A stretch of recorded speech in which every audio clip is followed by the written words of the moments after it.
శివాయ. శ్రీ శ్రీ శ్రీ ఉమా కోటిలింగేశ్వర స్వామివారి దేవస్థానం విజయనగరం జిల్లా శృంగవరపుకోట మండలం ఎస్కోట ఈ యొక్క గ్రామంలో వెలుసున్న శ్రీ శ్రీ ఉమా కోటిలింగేశ్వర స్వామివారండి. మనం చూస్తున్న స్వామివారి కిందన పాలరాతి నందీశ్వరుడు శివలింగం కూడా స్వయంభూగా వెలిశాయి. అవి భూగర్భంలో ఉన్నాయి, తీయడం కుదరలేదు కాబట్టి దానిపైన దీన్ని కాశీ నుంచి తెచ్చి 1973లో ప్రతిష్ఠ చేశారండి.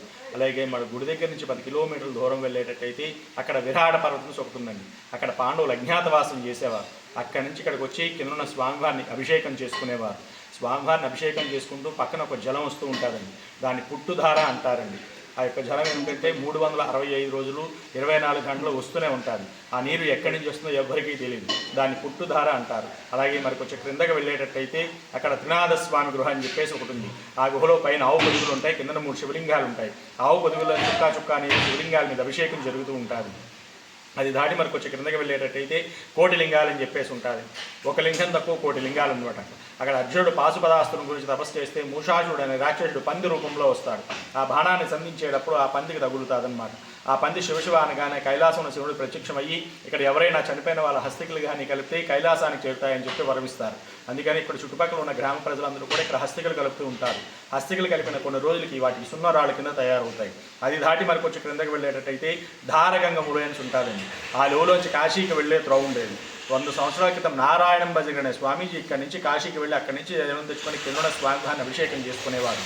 స్వామివారికి ఉన్న ప్రత్యేకత ఏమంటే పుణ్యగిరి ఎప్పుడు అనుకుంటే రాలేరు, అనుకోకుండా బయలుదేరి రావడమే స్వామివారికి ఉన్న విశిష్టత. అది అంటే పలానా టైంకి పుణ్యగిరి వెళ్దాం అనుకుంటే అది ఎన్ని సంవత్సరాలు అయినా సరే జరగదండి.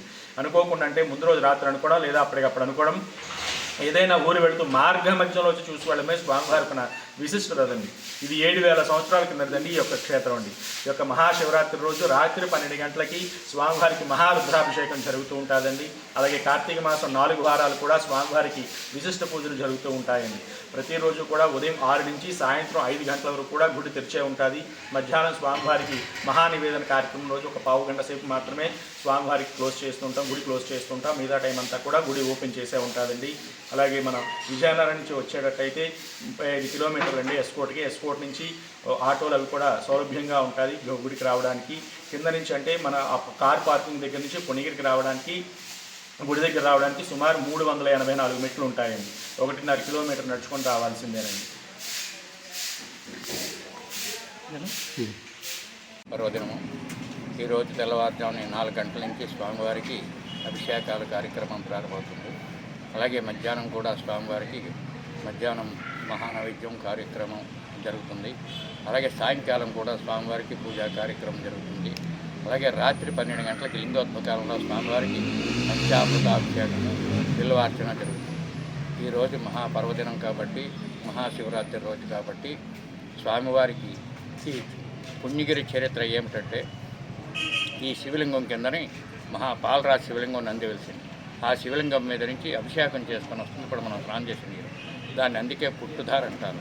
అలాగే ఎదురుకొండ ఒక ధార ఉంటుంది, దాన్ని పార్వతీధార అంటారు. ఈ మెట్లు దిగిన తర్వాత ఎడం చేతి పక్క వెళ్ళినట్టయితే త్రిమూర్తుల గృహ ఉంది. ఆ గృహ లోపల 3 శివలింగాలు ఉంటాయి. 3 శివలింగాల మీద ఆవు పొదుగు ఉంటుంది. ఆవు పొదుగులోంచి ఒక్కొక్క చుక్క నీరు పడుతూనే ఉంటుంది. అక్కడ కిందని కోట్లింగాలు ఉన్నాయి. కొండకి అధోముఖంగా ఉంటాయి శివలింగాలు, పొడుపుల్లాగా ఉంటాయి. ప్రతి లింగం నుంచి కూడా ఒక్కొక్క చుక్క నీరు పడుతూనే ఉంటుంది. అక్కడ అర్జునుడు పాశుపతాస్త్రం కోసం తపస్సు చేసినప్పుడు మూకాసురుడు అనే రాక్షసుడు 10 రూపాయలు వచ్చాడు. ఈశ్వరుడు అర్జునుడు బాణం వేసేటప్పుడు ఆ పంది చనిపోతున్న టైంలో ఈశ్వరుడు వరం ఇచ్చాడు. ఇక్కడ ఎవరు చనిపోయినా సరే, ఎవరు అస్థికలు కలిపినా సరే కైలాసానికి వెళ్తుంది. అంచేత అక్కడ అస్థికలు కలుపుతుంటారు.